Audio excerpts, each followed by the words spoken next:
Very good morning, children. Yes. So we will, looking at punctuations, right? तो punctuations देख रहे थे हम.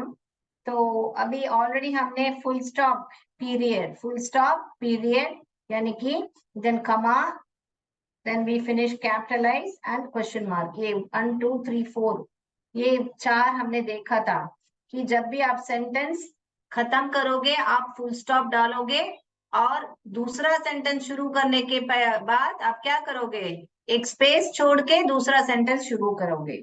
ठीक है, तो फुल स्टॉप भी बोल सकते हो, पीरियड भी बोल सकते हो. फिर दूसरा कैपिटलाइज, हर एक स्टार्टिंग वर्ड आप कैपिटल में लिखोगे. और जब भी आपको प्रोनाउंस आते हैं यानी कि जैसे नाम हो, ऐसे कोई पदवी हो, प्रेसिडेंट द प्राइम मिनिस्टर, ऐसे सब जब आता है तो आप कैपिटलाइज करोगे. वो स्टार्टिंग में आए या सेंटेंस के बीच में आए तो भी आप कैपिटल लिखोगे. ठीक है बच्चों, वो देखा था हमने. फिर हमने देखा था क्वेश्चन मार्क, वो बहुत ही आसान है. जब भी आप प्रश्न पूछ रहे हो, प्रश्न माने WH क्वेश्चन सिर्फ नहीं है. WH क्वेश्चन तो क्या है, जब आप व्हाट, वेर, व्हेन ऐसे सब सवाल पूछते हो तो क्वेश्चन मार्क ऑब्वियसली हम डालते हैं. मगर जब आर यू ओके, जब मैं पूछती हूँ आप ठीक हो क्या, are you okay, are you fine, are you hurt, आपको लगी है क्या, अब ऐसे सवाल को भी प्रश्न चिन्ह लगता है. सो क्वेश्चन, जब भी आप सवाल जैसे पूछ रहे हो तो उसको क्वेश्चन मार्क लगना चाहिए. ठीक है बच्चों, तो ये हो गया. फिर कमा, कमा जो है हमने देखा था, जब भी आप कोई चीजों को, जैसे आप आपके पास पेन है, पेंसिल है, इरेजर है, तो आप जब भी उन सब चीजों को सेपरेट करोगे तो आप कमा डालोगे. ठीक है बच्चों. और दूसरा भी देखा था हमने, जैसे कि क्लॉसेस देखे थे हमने, इंडिपेंडेंट क्लॉज और डिपेंडेंट क्लॉज. इंडिपेंडेंट क्लॉज, दो सेंटेंस को कंजंक्शन जब आ रहा है तो एक कमा डाल के, कंजंक्शन डाल के आप और एक सेंटेंस को ऐड करोगे, तब भी कमा लगता है. अभी अब और कहाँ कमा लगता है वो हम, ये कोटेशन मार्क जब पढ़ते हैं हम बाद में हम उसके बारे में हमें बताऊंगी अब. ठीक है, तो हम अभी अपोस्ट्रोफी करेंगे, एक्सक्लेमेशन मार्क करेंगे और बाकी सब भी करेंगे और कोटेशन मार्क्स करेंगे ताकि आपको आपका एक्सरसाइज कर पाए. तो हमने आपके बुक में जो एक्सरसाइज पेज नंबर 30 पे है, तो हमने क्या किया था, एक दो दो फर्स्ट 2 सेंटेंस कर दिया है हम. ठीक है बच्चों, तो मैं ये अभी हटा रही हूँ. तो हमने ये देख लिया है, फुल स्टॉप, कमा, क्वेश्चन मार्क एंड कैपिटलाइज हमने देख लिया. ठीक है, तो हम अभी अपॉस्ट्रोफी देखें. तो अपॉस्ट्रोफी माने क्या, मैंने हमेशा आपको बताया, जब आपको किसी चीज को उसकी है करके आपको बोलना है तब आप अपॉस्ट्रोफी लगाओगे. सो या और कॉन्ट्रैक्शंस पे लगाओगे. तो to show position, to show position. Position माने क्या बच्चों, जब उसका है, ये पेन उसका है या उसकी है, ऐसे जब बताओगे तब आप ऐसे टू शो पोसेशन, वह घर उसका है, दिस इज राम्स हाउस, ऐसे. जैसे कि मैं एग्जांपल यहाँ पे लिख के बताती हूँ, this is Ram's house, full stop. देखिए यहाँ पे कैपिटल फर्स्ट सेंटेंस है, मैंने कैपिटल कर दिया. राम एक नाउन है, प्रॉपर नाउन है. प्रॉपर नाउन जब आएगा, मैंने बोला था आपको, आप कैपिटलाइज करोगे तो राम एक नाम है और यहाँ पे राम का घर है. का के की हिंदी में जब ऐसा आता है ना, तब इंग्लिश में ऐसे जब आता है राम का घर है तो आप राम्स हाउस, तो यहाँ पे एक अपॉस्ट्रोफी लगाओगे. समझ गए बच्चों, तो अपॉस्ट्रोफी कहाँ लगते हैं. और फिर दूसरा एक इम्पॉर्टेंट बात क्या है, आप अपॉस्ट्रोफी प्लूरल में नहीं लगाओगे. बहुत सारे क्या सोचते हैं, प्लूरल, जैसे कि यहाँ पे पेन है, यहाँ पे पेन्स, ऐसे नहीं लिखोगे, ये गलत है. पेन्स ऐसे लिखोगे, ऐसा आ गया मैं अपॉस्ट्रोफी लगू, नहीं, ऐसा नहीं लगाने का. जैसे आपको दूसरा देखिए, चाइल्ड, चाइल्ड का प्लूरल होता है चिल्ड्रन, चिल्ड्रंस नहीं लिखना है. ठीक है, चिल्ड्रंस नहीं लिखना है. देखिए अभी चिल्ड्रंस डे, जब बच्चों का दिन है, आज चिल्ड्रंस डे है, ऐसे बोलने का मतलब है, तो आप अपोस्ट्रोफी लगाओगे, क्यों, बच्चों का दिन है आज। ठीक है, चिल्ड्रंस, तो ये चिल्ड्रन, ये चाइल्ड का प्लूरल चिल्ड्रन है, मगर चिल्ड्रंस आएगा एस करके, ऐसा कोई वर्ड ही नहीं है, ऐसा कोई ये वर्ड ही नहीं है। चिल्ड्रंस एस आ रहा है, क्यों, यहाँ पे अपोस्ट्रोफी आ रहा है। अपोस्ट्रोफी तो क्या मैंने बोला, चिल्ड्रन का दिन है, बच्चों का दिन है आज, चिल्ड्रंस डे। कब है चिल्ड्रंस डे बच्चों? November 14th, all right. So children's day, right? So this is Ram's house, children's day, ऐसे लगाने के टाइम में आप apostrophe लगाओगे। और दूसरा भी है जहां पे आप apostrophe लगाओगे, जैसे कि contractions है, यहाँ पे लिख रही हूँ। अभी ये तो क्या है, ये क्या है, अभी हम देखेंगे। जैसे कि आपको बोलना है, फॉर एग्जाम्पल, आर नॉट, ये बोलेंगे, यू आर नॉट कमिंग, ऐसे, यू आर्ट कमिंग, ऐसे लिखोगे, अपोस्ट्रोफी टी। आर नॉट को आंट, आर्डेंट करके नहीं पढ़ने का, आंट यू कमिंग, ऐसे लिखोगे। सॉरी, ये एक एग्जाम्पल हुआ। दूसरा, एक कॉन्ट्रैक्शंस का एग्जाम्पल मैं यहाँ लिख रही हूँ। दूसरा, जैसे मैंने बताया था, कैन नॉट, अभी हम पढ़ रहे थे ना लास्ट एक्सरसाइज में, कैन नॉट को can't, I can't do this, you can not do this to me, you can't do this to me, ऐसे बताओगे आप। ओके, फिर तीसरा, she is, she's, she is coming to the school today, she is coming to the school today, apostrophe is she's, he's, she's, ऐसे बात होगी। तो वो जो ये इस है, वो कॉन्ट्रैक्शन करके, कॉन्ट्रैक्शन माने छोटा करके यहाँ पे लिखा है, वैसे यहाँ पे नॉट को छोटा करके n apostrophe t, cannot, can apostrophe t, ये नॉट कैसे लिखते हैं, नॉट को कैसे लिखते हैं, don't, can not, can't, aren't, सब में नॉट नॉट आ रहा है ना, जब भी आप नॉट का कॉन्ट्रैक्शन लिखोगे तो आप ऐसे लिखोगे। ठीक है बच्चों, तो इसको ऐसे ऐसे जब चीजें हैं तो आप कॉन्ट्रैक्शंस का यूज करोगे। और भी एग्जांपल देना है तो वो it will, it will, it will. ठीक है बच्चों, तो ये लिख लीजिए। तो अपॉस्ट्रोफी कहाँ पे होता है, जहां पे आपको शो पोसेशन हो, जब उस उनका हो, आपको बताना हो कोई भी चीज, तब यूज होता है यहाँ पे, ये चीज के लिए यूज होता है, और कॉन्ट्रैक्शंस के लिए। तो इसका एग्जाम्पल यहाँ दिया हुआ है, इसका एग्जाम्पल यहाँ पे दिया हुआ, लिख लीजिए बच्चों। लिख लिया है तो एक थम्स अप कर दीजिए।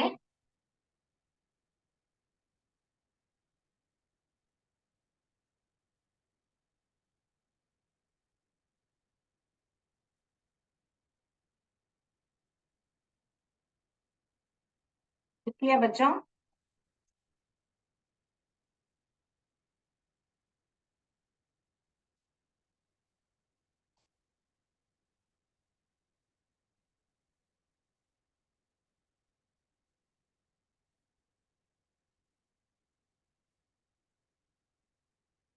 यस, चले रब द बोर्ड, अपॉस्ट्रोफी हो गया, थम्स अप कर दीजिए। अभी अगला जाएंगे एक्सक्लेमेशन।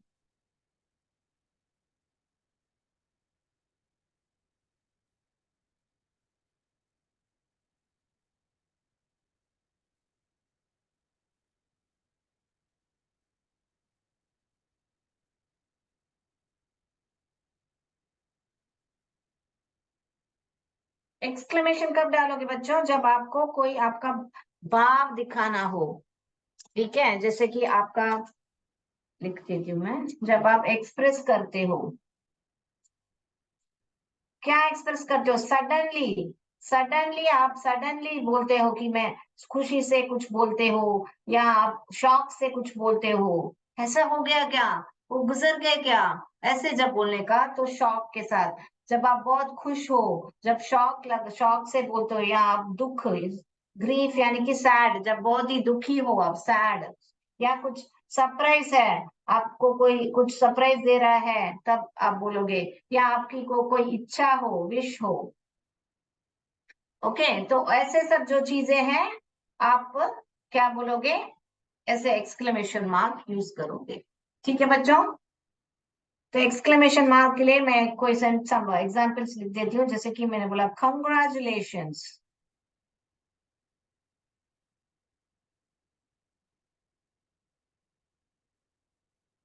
कंग्रेचुलेशंस। अभी किसी का क्या बोले, लड़की हुई है, लड़का हुआ है, कंग्रेचुलेशन आपको लड़की हुई है, ऐसे करके बोलेंगे ना, you have a baby girl, full stop, congratulations you have a baby girl।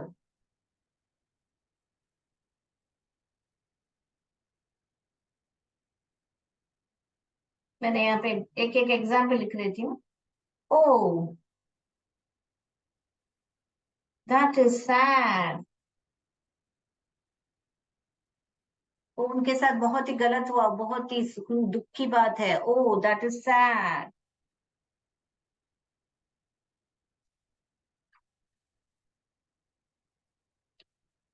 हुरे, we won the match, तो आप बहुत खुशी होके बोल रहे हो, hurray we won the match,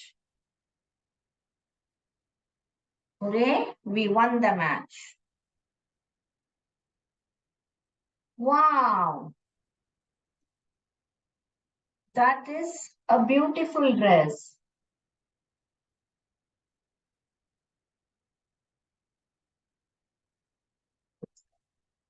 ठीक है बच्चों, तो ये भी लिख लीजिए।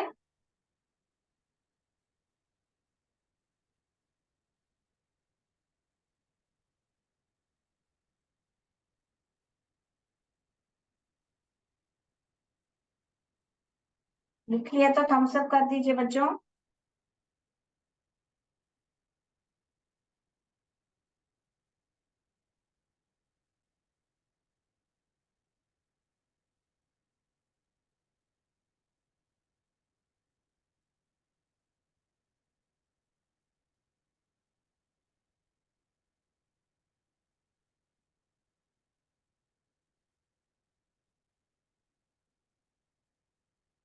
ऑल राइट, बोर्ड रब करो। सो क्या है, एक्सक्लेमेशन मार्क आप कब डालोगे, जब आपका ये सब एक्सप्रेशन बा के साथ जब आप बोलते हो, जैसे joy, shock, grieve, surprise, wish etcetera, तब आप कोई एक्साइटमेंट, कोई इमोशन, जो भी इमोशन है आपका एक्सप्रेस करते हो, वो एक्साइटमेंट हो सकता है। ऐसे भी आप लिख सकते हो, watch out there is a tiger, watch out माने देख लो, वहां पे देख के जाओ, वहां पे एक टाइगर है, यहाँ वहां पे एक गड्ढा है। ऐसे जब बोलना है तो भी आप वॉच आउट करके बोल सकते हो।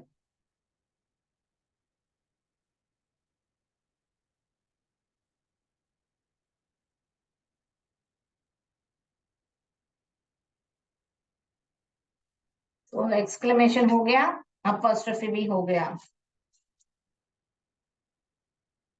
अभी आएंगे हम इन्वर्टेड कमास। अभी मैंने बोला था ना, कमा और एक जगह भी लगता है, तो यहाँ पे इन्वर्टेड कमास में भी कमा लगता है, इन्वर्टेड कमास में कमा भी लगता है, और इन्वर्टेड कमास, उसको इन्वर्टेड कमास क्यों बोलते हैं बच्चों, क्योंकि आप यहाँ पे आप देखोगे तो ऐसा और ऐसा चिन्ह आता है।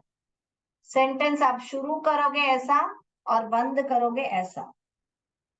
ठीक है, नीचे ये देखिए, ये ऐसा, एक नीचे है, एक ऊपर है, या इसलिए उसको इन्वर्टेड कमास बोलते हैं, या तो कोटेशन मार्क भी बोलते हैं। ठीक है बच्चों, तो इसको क्या बोलते हैं, कोटेशन मार्क भी बोलते हैं।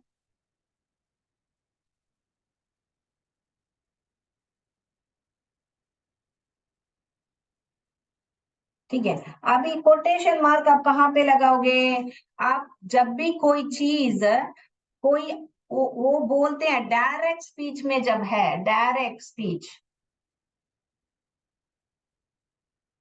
डायरेक्ट स्पीच, डायरेक्ट स्पीच माने क्या? जैसे कि मैंने आपको बोला, मैं अभी खाना खा रही हूँ, तो मैं अभी खाना खा रही हूँ, तो आप वैसे ही बोलेगा। आप नहीं बोलेगी she told she was eating, ऐसा वाज ईटिंग नहीं। मैंने जो शब्द बोले वो ही आप वापस रिपीट करोगे, तो उसको ही ऐसे कोटेशन मार्क्स या इन्वर्टेड कमास बोलते हैं। ठीक है। तो अभी जैसे कैसे लिखने का? For example, we will say, she, okay, I'll give you a sentence. My mom says, कमा, क्योंकि मम्मा ने बोला कमा, मम्मा ने क्या बोला? नेवर टेल अ लाई। बंद करोगे और फुल स्टॉप डाल के बाद में कोट्स बंद करोगे। ये मम्मा का शब्द है, नेवर टेल अ लाई,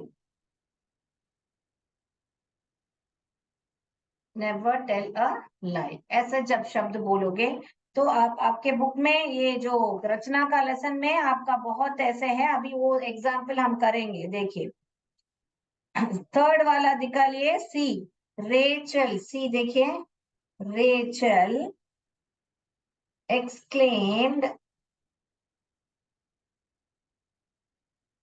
वाव, ये मैं वहां लिख देती हूँ।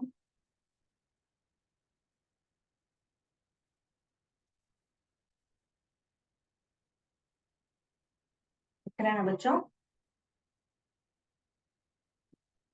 Yes, Rachel exclaimed wow, what, ये आपके बुक में है, आपका पेज नंबर 30 में। Beautiful flowers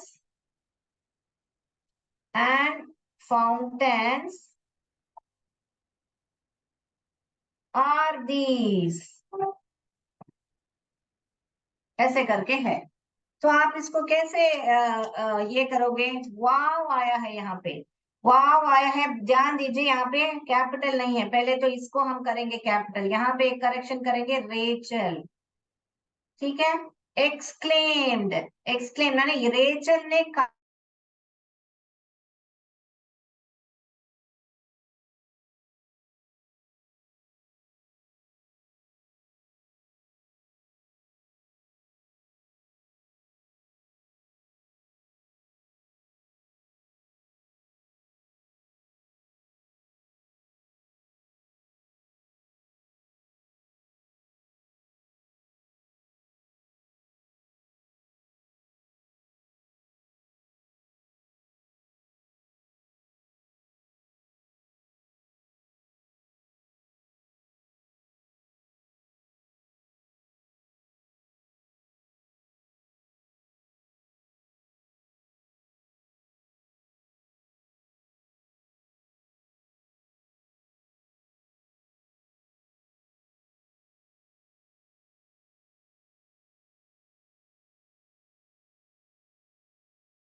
So yeah, so we were talking about inverted commas. So I said Rachel exclaimed.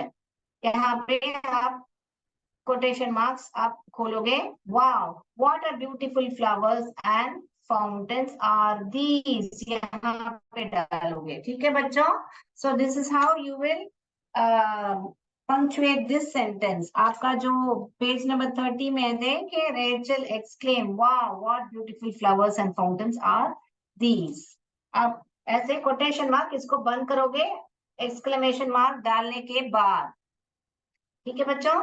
Exclamation mark डालने के बाद आप कोटेशन को आप क्लोज करोगे, ठीक है.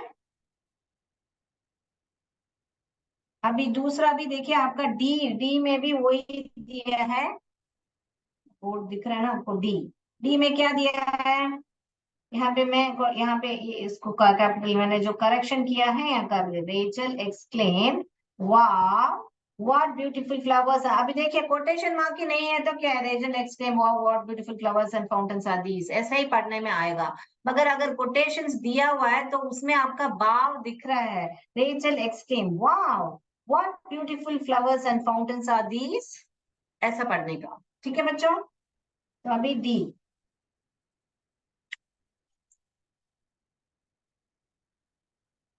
aunt, did you know the old man whom you helped?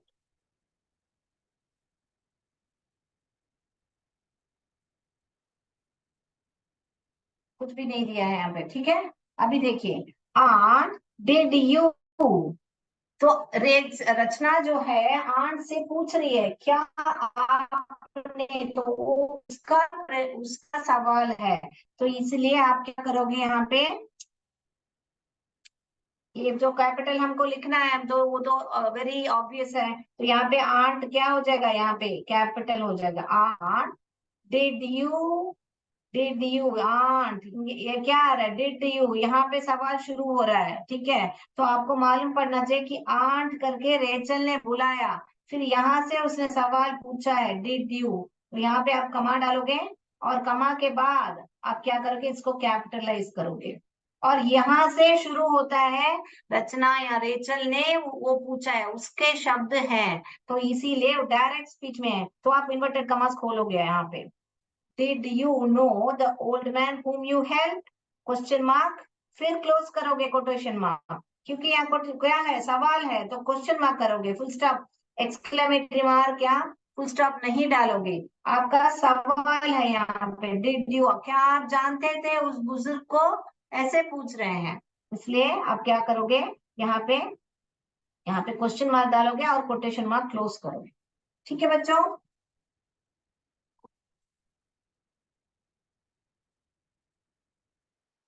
लिख लीजिए बच्चों. फिर ई, ई का देखिए हम करेंगे,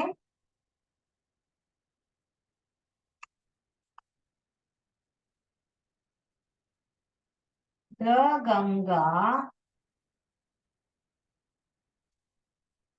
flows through the state of Uttar Pradesh. तो ये तो बहुत ही आसान है. हमको यहाँ पे दो प्रॉपर नाउन आ रहे हैं, एक तो यहाँ पे गंगा है और एक तो यहाँ पे इस जगह का नाम उत्तर प्रदेश है, ठीक है ना. तो उत्तर प्रदेश करके जगह का नाम है, तो हम क्या कैपिटल करेंगे, सेंटेंस का कैपिटल करेंगे, the Ganga flows through the state of, यहाँ पे कैपिटल, ये कैपिटल करेंगे और फुल स्टॉप करेंगे, the Ganga flows through the state of Uttar Pradesh, ठीक है बच्चों.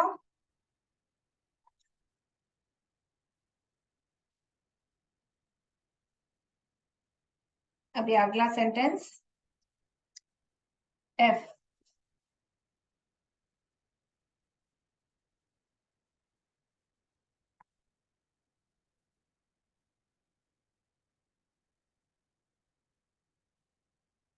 और दिख रहा है ना आपको? यस।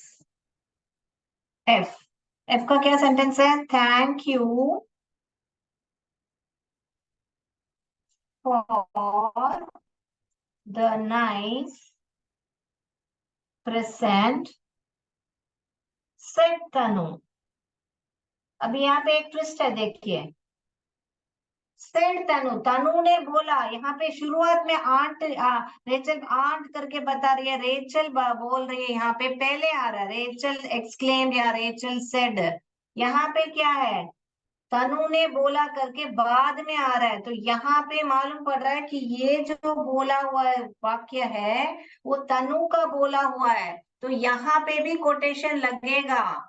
तो ऐसा नहीं कि स्टार्टिंग में, यहाँ पे देखिए रेचल एक्सक्लेम्ड करके आगे आ रहा है, यहाँ पे सेड तनु। फर्क मालूम पड़ रहा है, मगर एक ही है कि तनु का वाक्य है, ये रेचल का वाक्य, रेचल ने कहा है। ये रेचल ने कहा करके और कोई नहीं बता रहा है। रेचल, जैसे आपका मम्मी ने कहा कि आज पक्का होमवर्क का जो भी है डायरी लिख के आना करके मम्मी ने कहा। मम्मी ने राकेश को कहा कि डायरी लिख के आना। तो ये तीसरा आदमी मम्मी और राकेश के बीच में जो कॉन्वर्सेशन हो रहा है वो बोल रहे हैं, तो उसको इनडायरेक्ट स्पीच बोलते हैं। मम्मी ने जो कहा वो ऐसा ही बोलना, उसको डायरेक्ट स्पीच बोलते हैं। तो अभी ये डायरेक्ट स्पीच में है। तो यहाँ पे पहले तो हम पक्का ये तो कैपिटल करेंगे, वो तो पक्का रूल है।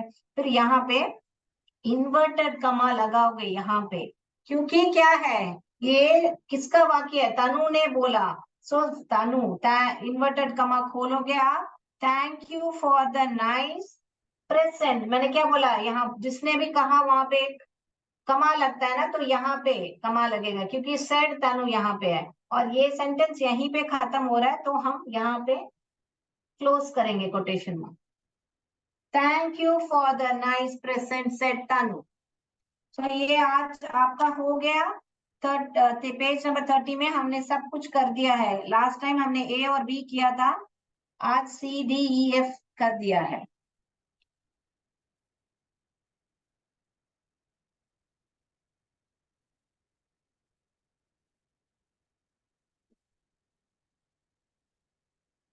और जल्दी से हम कोलन, सेमीकोलन और हाइफन देखेंगे, फिर बाद में हम नोट कर लीजिए बुक में, सिर्फ जैसे मैंने क्लियर किया है वैसे आप हाईलाइट कर दीजिए, ठीक है?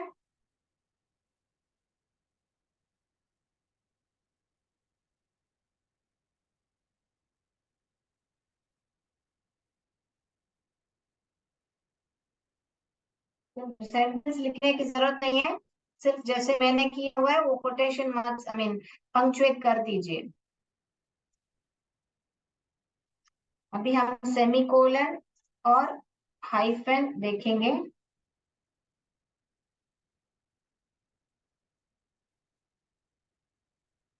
हाइफन बहुत ही आसान है, दो वर्ड्स को ज्वाइन करते हैं। जैसे दो सिलेबल है, जैसे अभी है सेल्फ कॉन्फिडेंट, सेल्फ कॉन्फिडेंट ऐसा है, तो आप उसको एक हाइफन के साथ जोड़ोगे।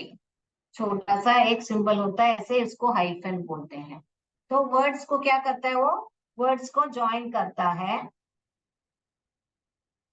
ओके, या ऐसे भी बोल सकते हैं, या ऐसे भी बोल सकते हैं सिलेबल, एक सिलेबल को सेपरेट करता है।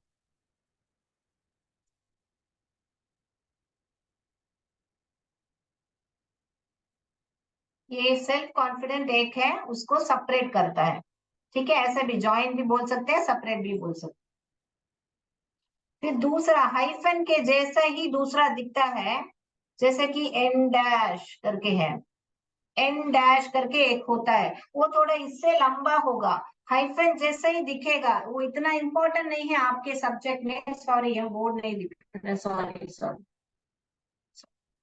ऑल राइट, अभी दिख रहा है ना बच्चों? सॉरी, मैं वैसे या सो वर्ड्स को जॉइन सेल्फ कॉन्फिडेंट को ऐसे जैसे डैश लगा दिया। फिर hyphen, en dash, en dash भी हाइफन के जैसा ही लगता है मगर थोड़ा लंबा रहेगा। तो वो कब आएगा? आप जैसे आप तारीख लिख रहे हो कि मैं 1972 से 2040 तक या 35 तक वो जिए। जब भी किसी का बोलते हैं ना, उन्होंने उनका जन्मदिन 1972 का वर्ष में हुआ था, 2035 में 35 में वो गुजर गए, तो ये जब बोलते हो तब आप एन डैश लगोगे, हाइफन नहीं लगाओगे। मैं चेन्नई से बैंगलोर जा रहा हूँ, चेन्नई टू बैंगलोर, ऐसे हाई एन डैश लिखोगे।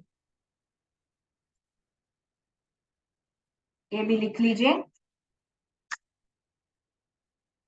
ये सब आपके बुक में नहीं है, मैं आपको ऐसे ही सिखा रही हूँ।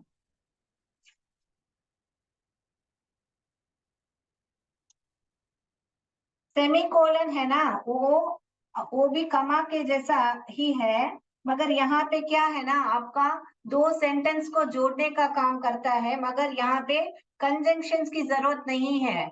जैसे कि मैं यहाँ पे लिख रही हूँ, I am going to order pizza, एक सेंटेंस है। He is going to order dosa, ये दो सेंटेंस है। उसको हम जोड़ने वाले हैं मगर बिना कंजंक्शंस के।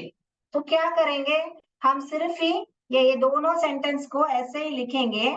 आई एम गोइंग टू ऑर्डर, इसको कॉन्ट्रैक्शन चाहिए, कॉन्ट्रैक्शन भी कर सकते हैं, ऐसे भी लिख सकते हैं। I am going to order pizza, यहाँ पे आप सेमीकोलन लगाओगे, यहाँ पे colon, he is going to order, ये सेमीकोलन लगने की वजह से यहाँ पे कैपिटल नहीं लिखोगे।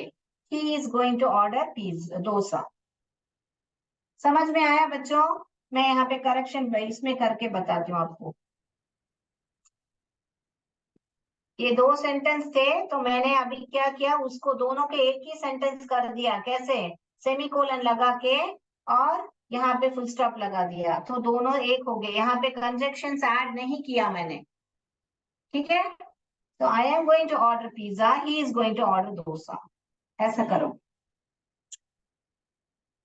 अगर कंजक्शन ऐड किया होता तो कैसे कैसे करेंगे? I am going to order pizza and he is going to order,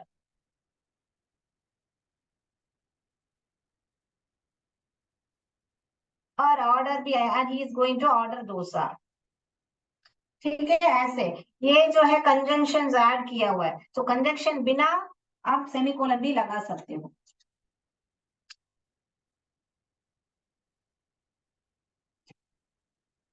आप यहाँ पे स्पेस नहीं छोड़ोगे, सेमीकोलन लगाने के बाद स्पेस नहीं छोड़ोगे। फॉर एग्जाम्पल ऐसे ही लिखोगे, जैसे फुल स्टॉप में प्लेस छोड़ते ना, वैसे प्लेस नहीं छोड़ोगे आप। ठीक है बच्चों?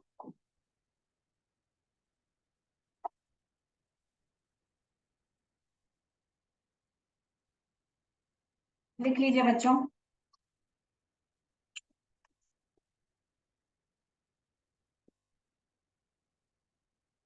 अभी लास्ट हम जा रहे हैं,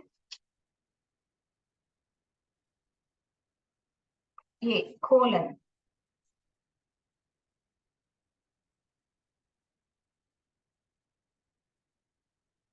कोलन कोलन जो कुछ आप जब भी आपको कोई आपको लिस्ट बनानी है, जैसे कि आपको मान लीजिए मैं बहुत सारे आइटम का लिस्ट बोल रही हूँ, आपके बुक में भी देखिए आइटम लिस्ट, आपके बुक में अभी दिया है ना, ये यहाँ पर देखिए,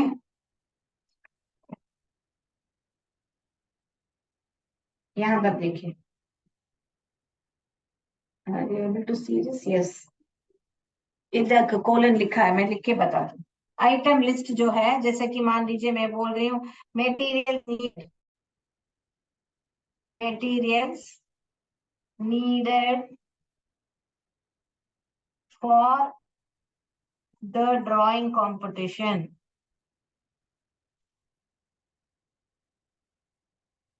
ऐसे जब बोल के यहाँ पे लगता है आपका कोलन। क्या क्या मटेरियल्स चाहिए, कोलन लगा के फिर आप लिखो कि मुझे ए फोर शीट चाहिए, कलर्स चाहिए, पेन्स चाहिए, पेंसिल चाहिए, ऐसा करके जो जो आपको लेके आना है कंपटीशन के लिए, तो आप यहाँ पे लगाओगे आपका कोलन। आपके बुक में अभी लिखा हुआ है ना, ये देखिए अभी आपके बुक में लिखा यूज पंक्चुएट।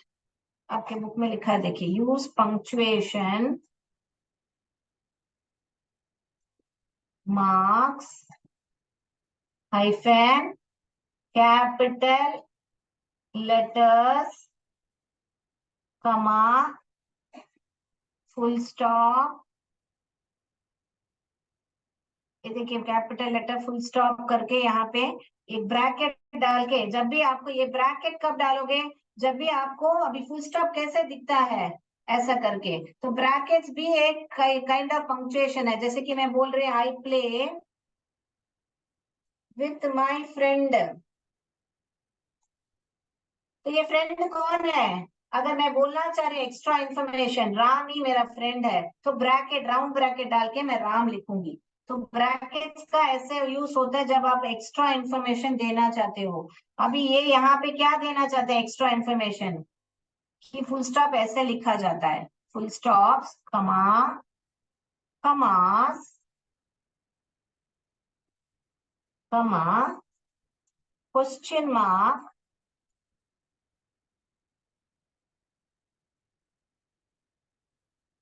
एंड, यहाँ पे कमा नहीं लगा रहे हैं क्योंकि एंड आ गया, एंड इन्वर्टेड कमा,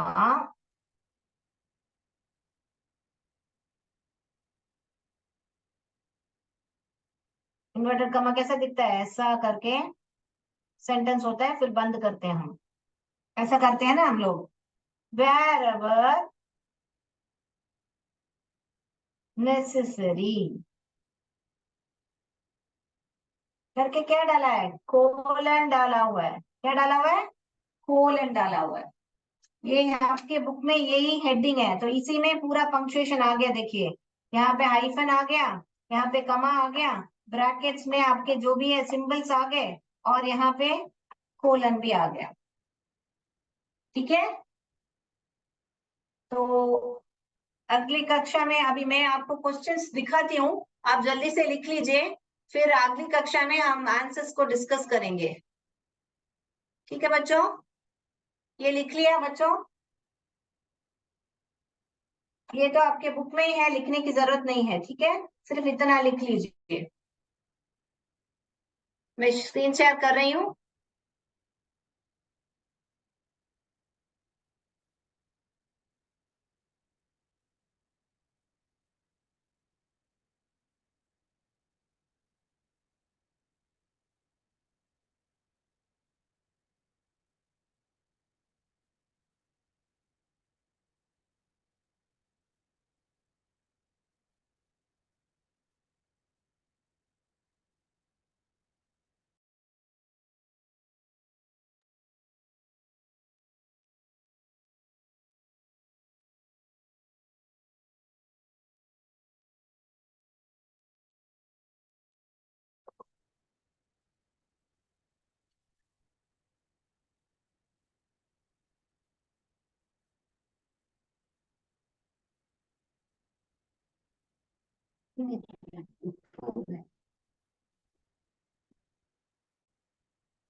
बच्चों तो देखिए क्वेश्चंस लिखा है मैंने यहाँ पे, ये लिख लीजिए और इसका होमवर्क करके आ जाए। क्वेश्चंस लिखा है मैंने, अगले क्लास में हम आंसर डिस्कस करेंगे इसका।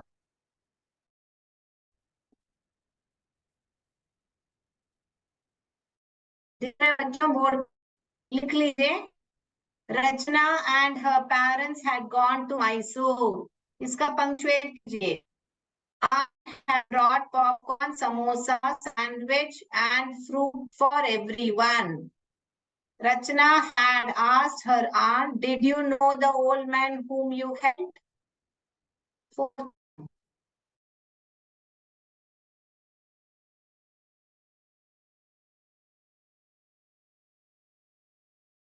Asked her, "Do you throw her aunt politely asked her, do you know, throw the waste under your study table or sofa at home too? Wow, we won the match. Are you Ashok's friend? 8th one, congratulations, you have won the first prize for singing. 9th one, he is a kind-hearted gentleman. 10th one, mom has gone shopping, dad is still at work. तो इसका आपको punctuate करना है बच्चों. तो punctuate करके अगली कक्षा में हम इसके ऊपर डिस्कस करेंगे. जल्दी से लिख लीजिए बच्चों. मैं और 2 मिनट वेट करूंगी. जल्दी से लिख लीजिए. लिखने के बाद आप चैट बॉक्स में मुझे एक थम्स अप दे दीजिए ताकि मैं मीटिंग एंड कर दूं. ठीक है.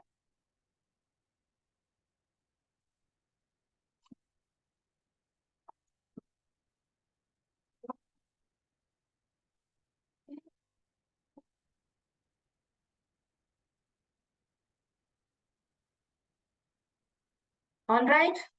लिख लिया बच्चों. Rachna and her parents had gone to Mysore.